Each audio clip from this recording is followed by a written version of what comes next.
Ils sont des dizaines de millions en Afrique et ailleurs dans le monde à s'être fait flouer.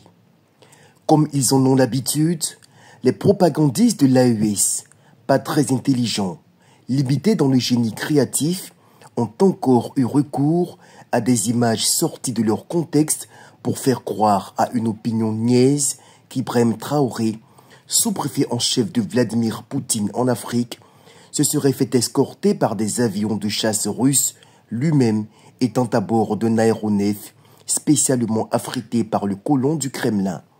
Rien que du faux. En réalité, ces images exploitées par des propagandistes véritablement maladroits remontent à 2020.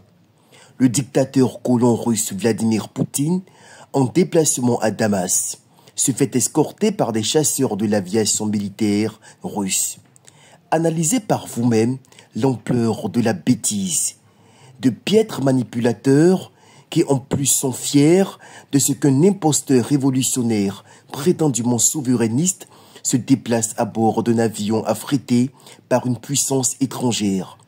Un constat qui résume à lui seul la misère intellectuelle de l'AES et de leur soutien pour qui la souveraineté équivaut à une soumission entière à la Russie.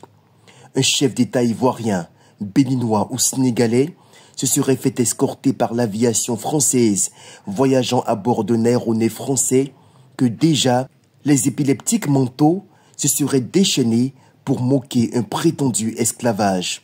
En plus, tout ceci n'est que du baratin, conçu pour des esprits obtus.